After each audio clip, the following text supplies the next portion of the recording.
7, the knowledge problem, why no central planner can ever know enough. One of the fundamental insights of economics is that knowledge is decentralized. It exists in the minds of millions of people. It constantly changes, and it adapts faster than any institution ever could. Government planners cannot possibly gather, process, or update the millions of pieces of information needed to coordinate a modern economy. To see this clearly, look at history. A perfect case study for this is the Soviet shoe crisis. Planners set production quotas for shoes. On paper, this guaranteed ample footwear, but in reality, it produced the exact opposite. Factories focused on hitting numerical targets rather than meeting real needs. So they built giant heavy boots that nobody wanted. Also, shoes in unusable sizes. Also, low-quality footwear made simply to satisfy tonnage quotas. One factory famously produced shoes so small they barely fit toddlers because that was the fastest way to meet the numbers. This wasn't caused by laziness. It wasn't sabotage. It was the inevitable outcome of asking a small planning committee to substitute its own judgment for the real-time preferences of millions.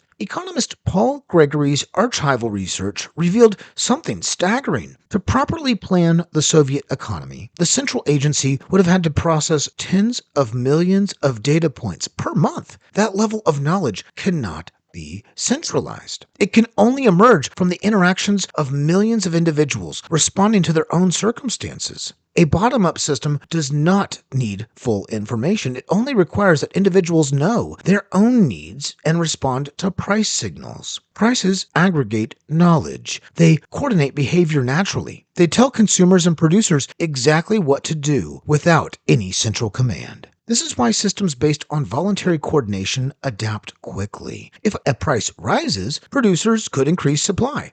If a price falls, consumers can shift spending. In either case, equilibrium emerges organically. Government direction replaces this natural process with paperwork, quotas, and assumptions, and the result is always the same: mismatch, delay, waste. The knowledge problem is not ideological, it is mathematical.